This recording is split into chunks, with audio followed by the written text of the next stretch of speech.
Assalamualaikum warahmatullahi wabarakatuh. Selamat akhir pekan. Salam sehat untuk kita semua. Ketemu lagi saya Indra Maulana dalam kanal YouTube medcom.id dan juga metrotvnews.com dalam program Crosscheck. Pekan ini saya ingin ajak Anda untuk menyoroti satu hal yang sangat penting sepanjang kampanye berjalan untuk pemilu 2024 ini.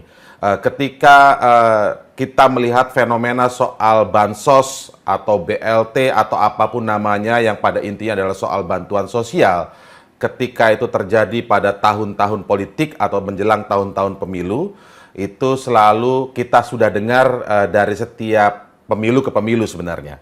Tetapi kalau kita mau fokus lihat pada fenomena di pemilu saat ini, kita menyadari betul ada berbagai upaya seremonial yang terlihat dengan sangat telanjang menyampaikan terima kasih bansos dari pemerintahan, dari presiden dan lain sebagainya. Kita akan coba soroti karena ini sudah mendapatkan perhatian yang cukup serius dari kandidat yang lain, yaitu dari pasangan calon 01 Anies Mohaimin atau yang disingkat Amin.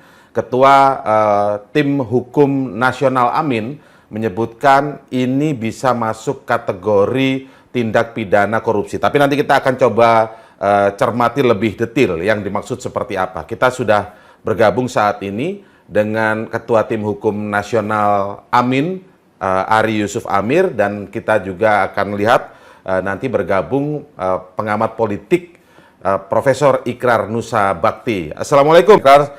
Terima kasih sudah meluangkan waktu kembali dengan kami. Udah lama gak ketemu Prof. Ikrar nih. Iya, berapa tahun nih Indra? Prof. Ikrar tugas dulu ke luar negeri kan? Iya. Oke, Prof. Kita hari ini ngomongin soal apa namanya dugaan politisasi bansos. Yep. Bahkan ada yang sebagian pihak menyebutkan, aduh, bansos dipolitisasi demi dinasti. Ini kan bahaya juga, maka kita coba cross-check-kan. Nah, tapi memang begini, Prof. Dari pemilu ke pemilu kalau kami mencoba untuk melihat sebagai jurnalis gitu ya dari pemilu, soal bansos atau bantuan langsung tunai atau apapun istilahnya namanya yang baru, itu kan selalu dari pemilu ke pemilu selalu menjadi sorotan. Tapi biasanya Prof. Ikrar, itu hanya akan terjadi dalam pemilu kalau ada petahana atau incumbent-nya. Biasanya gitu tuh. Kalau di periode kedua Pak Jokowi misalnya, atau di periode kedua Pak SBY waktu itu misalnya, orang khawatir ada bantuan yang nanti akan dipolitisasi. Tapi di 2024 ini harusnya kan game baru ini. Tapi ini menjadi kayaknya semakin terlihat signifikan ada dugaan politisasi bansos. Bahkan bedanya dengan tahun-tahun pemilu-pemilu sebelumnya, biasanya itu kan kalau bansos bagian dipolitisasi itu pun juga samar, underground. Ini tuh kayak kelihatan yang terima kasih dong ke ini, terima kasih dong. Catatan Prof. Ikrar bagaimana soal 2 poin saya tadi tuh? Ya, kita lihat ya sebenarnya pemilu 2024 itu kan kelanjutan dari keinginan Jokowi untuk 3 periode. Ya. Cuma karena dia nggak bisa maju, makanya yang dia majukan adalah anaknya begitu kan. Jadi dan Anda juga tahu ya, itu juga lucu itu, baik itu Airlangga Hartarto ataupun Zulkifli Hasan ya, itu seakan-akan cuma pemerintah Jokowi dan penerusnya ya, dalam hal ini paslon nomor 2 yang akan terus melanjutkan bansos tersebut ya. Walaupun kita juga tahu ya, dua pasangan lain itu akan tetap melanjutkan bansos ya, tapi dengan catatan jauh lebih penting untuk menjadikan rakyat itu berdaya atau jauh lebih penting untuk memberikan kail kepada rakyat dibandingkan kita hanya memberi ikan ya, dan kemudian Anda tahu ini sama juga menjadikan rakyat itu terus-menerus menjadi tangan di bawah ya, bukan tangan di atas ya. Itu prinsipnya ya. Dan Anda juga tahu ya bahwa di era Jokowi ini ya, itu benar-benar membabi buta itu yang namanya politik bansos ya. Yang namanya bansos itu kemudian ada juga yang digunakan oleh caleg-caleg ya, calon-calon legislatif, dengan siapa mereka bekerja sama dengan dinas sosial di daerah, dan siapa yang menjadi penggerak untuk mempengaruhi rakyat, yaitu orang-orang yang ikut di dalam pendidikan ataupun pengarahan terhadap rakyat mengenai kerja dalam bidang sosial, dalam bidang kesejahteraan rakyat gitu. Jadi ini yang dipakai, dan hari ini kalau nggak salah itu juga bahkan yang namanya kepala-kepala desa itu sudah juga dimulai untuk kemudian politisasi bansos itu semakin besar ya. Dan nanti jangan lupa ya, saya juga harus berterus terang di sini bahwa sebetulnya di era Presiden Jokowi itu pada 2019 ya, pemilu 2019, saya memang tidak ada di Indonesia ya, saya waktu itu masih di Tunisia. Tapi yang jelas di situ tidak sedikit informasi yang menyatakan bahwa Presiden itu menggunakan tangan dari seorang menterinya yang paling dekat dengan dia ya, saya nggak perlu menyebutkan namanya, dan kemudian sang menteri itu mentransfer uang juga kepada kepala-kepala desa ya, yang jumlahnya juga auzubillah min zalik ya, dan kemudian itulah yang dipakai untuk membeli suara rakyat di di akar rumput ya. Dan ini juga sekarang terjadi.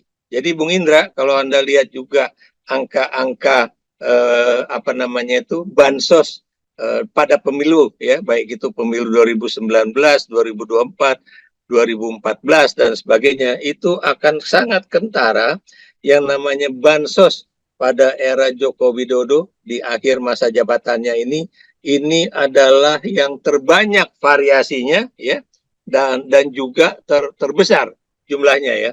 Anda bisa bayangkan ada bansos El Nino ya, kemudian ada bansos ini, pokoknya macam-macam bansos, dan katanya bansos El Nino akan diperpanjang sampai pertengahan 2024 ya. Apa artinya itu baru disetujui sekarang atau dinaikkan sekarang? Anda tahu bukan mustahil. Ini pemilu ini tidak mungkin satu putaran, jadi bisa 2 putaran. Dan karena itu kelihatannya Presiden udah ancang-ancang, wah ini kelihatannya bansosnya harus diperpanjang sampai pertengahan 2024 karena kan putaran kedua kan bulan Juni atau bulan Juni kalau nggak salah ya. Nah itu, jadi begitulah cara Presiden cawe-cawe untuk memenangkan paslon nomor 2 ini. Kenapa demikian? Karena dia punya kepentingan pribadi, ya. Nggak ada itu kepentingan nasional untuk mengangkat Gibran sebagai cawapres, ya. Itu adalah kepentingan dia pribadi dan juga kepentingan keluarganya, ya. Yang saya udah berkali-kali menyatakan, ya, bahwa keluarganya yang saya maksud itu adalah Jokowi sendiri, Bu Iriana, kemudian Gibran, ya, Kaisang dan Bobi, kan? Karena Anda tahu 3 orang ini boleh dikatakan sekarang sedang menjadi fokus ya, atau sorotan di dalam pantauan politik dari berbagai pihak begitu. Dan kalau saya biasanya kalau bicara sama Prof. Ikrar di masa lampau ya Prof ya, menganalisis ini, Prof. Ikrar menyampaikan analisis tajam dan lain sebagainya, itu menjadi seperti wawasan baru atau informasi baru kepada publik. Terus orang jadi, oh gitu. Tapi hari ini yang sebenarnya sudah diulang analisisnya oleh Prof. Ikrar dan mungkin oleh para akademisi politik yang lain begitu ya. Ini orang sebenarnya sudah melihat dengan gamblang. Tapi rupanya tidak terganggu tuh sepertinya yang dikritik oleh Prof. Ikrar gitu loh. Kenapa kira-kira itu Prof ya? Begini, Anda bacalah tulisan saya ya, baik yang di harian Kompas beberapa waktu yang lalu ya, Kuasa Memanggul Lupa ya, atau yang di harian Media Indonesia ya, itu yang saya katakan adalah negara adalah saya ya. Nah, di dalam tulisan saya di Kompas di situ mengatakan bahwa seorang penguasa itu kadang-kadang lupa, Indra ya. Dia lupa akan asal usulnya, dia lupa siapa teman-teman dia lupa juga siapa yang membantu dia untuk menjadi penguasa dan sebagainya dan sebagainya. Sebab kalau Anda perhatikan ya, kalau Pak Jokowi itu tidak lupa, harusnya juga dia akan mundur dengan sopan santun kepada PDIP misalnya kan. Saya beri contoh misalnya kemarin Maura Sirait ya, si Ara ya, waktu dia mau keluar dari PDIP, dia kulonungun, dia datang ke kantor PDIP di Penogoro ya, dia kembalikan kartu tanda anggota dan dia bilang maaf saya permisi terima kasih gitu kan. Nah itu kan bagus. Ada politik ya, ada politik ya. ada adab di sini, ada moral politik di sini yang dipegang, ada fatsun politik yang diterapkan, ada juga apa itu etika politik yang dijalankan. Tapi sekarang Anda lihat ya, karena PDIP itu merasa bahwa memang Jokowi itu didukung oleh PDIP, makanya kemudian Mega masih megang teguh bahwa ini pokoknya didukung sampai 20 Oktober 2024 ya, walaupun bukan mustahil ini akan bisa aja berubah ya, karena memang Jokowi sendiri udah nggak peduli dengan partainya. Dan saya juga harus berani mengatakan, Jokowi itu tidak peduli pada masa depan politik Indonesia, mau demokratis atau apa nih dinasti dan sebagainya. Tapi yang buat saya yang dipedulikan nama dia itu adalah bagaimana sang putra sulung itu bisa maju menjadi calon wakil presiden ya. Dan maaf Indra, saya harus berani terus terang pada Anda dan juga dengan Bung Ari. Bung Ari ya. Anda tahu kalau waktu di dalam debat ketiga yang kemarin ya, saya ngomong belak-belakan ya, bahwa kelihatannya Pak Prabowo ini kurang tidur ya, dan dia kelihatannya letih ya, dan dia kelihatannya capek ya. Entah dia capek di dalam menghadapi apa istilahnya debat politik ya, atau dia memang physically tired gitu kan, benar-benar kenapa? Karena saya lihat bahwa memang dia tidak berkonsentrasi di dalam debat ketiga ini.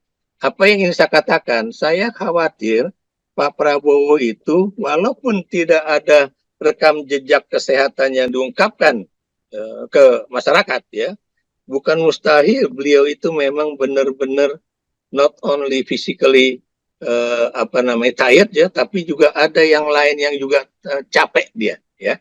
Dan saya khawatirkan ya, terus terang ya, kita tidak memiliki suatu aturan mengenai pemilihan presiden dan wakil presiden yang lengkap ya. Apa yang ingin saya katakan di sini, Anda bisa lihat ya, ada nggak aturan bahwa kalau misalnya salah satu calon itu misalnya berhalangan tetap, itu kemudian dia bisa maju dan bisa diganti nggak? Kalau itu ada, fine ya. Tapi kemudian apakah ada juga aturan yang menyatakan kalau satu pasangan atau pasangan calon ini terpilih, lagi-lagi terpilih ya, mau satu putaran, mau dua putaran ya, tapi kemudian sebelum mereka berdua itu dilantik ya, pada 20 Oktober ya, pada dilantik oleh MPR pada 20 Oktober 2024, salah satu dari pasangannya itu mangkat atau berhalangan tetap. Pertanyaan saya, apakah seseorang yang misalnya menjadi elected presiden ataukah seseorang yang menjadi elected vice presiden Wakil itu presiden ya. tetap wakil presiden itu tetap berhak dilantik atau tidak? Nah, apa yang saya katakan di sini ya, just in case ya, something wrong happen to Pak Prabowo, apakah kemudian sang putra mahkota Gibran Raka Buming Raka itu otomatis bisa diangkat menjadi presiden ya, atau dia menjadi wakil presiden resmi ya. Ini yang saya katakan, kita belum punya aturan untuk itu ya. Dan kalau kemudian menurut saya, kalaupun misalnya oke lah dia diangkat oleh MPR ya, dan kemudian resmi menjadi presiden dan wakil presiden, dan kemudian hanya beberapa bulan kemudian terjadi itu yang saya katakan presiden berhalangan tetap ya. Nah Ya, itu yang kelihatannya. Jadi Anda membacanya, Prof. Ikrar, ini sudah panjang ini ya. Ada panjang dalam artian ingin berkuasa panjang ini. Karena itu juga bertebaran di asumsi publik melalui media-media sosial. Kesannya nanti bisa dilanjutkan Gibran, kemudian atau paling tidak 29 ke atas ya Gibran, nanti 2 periode, selanjutnya Kaesang, itu sudah jadi perbincangan publik ya di media sosial. Saya udah berkali-kali ngomong soal itu loh Bung Indra ya. Kenapa demikian ya? Kalau ini udah presiden tidak malu-malu ya, tidak malu-malu dan juga tidak berhenti dan tidak mengatakan pada anaknya sebaiknya Anda mundur ya, karena Anda udah cacat hukum ya, maksud saya cacat moral lah paling enggak ya, karena pelanggaran etik berat lah waktu itu menyatakan bahwa itu terjadi pelanggaran berat etik ya, walaupun itu bukan cuma pelanggaran berat etik, kalau buat saya itu juga pelanggaran berat hukum. Kenapa demikian?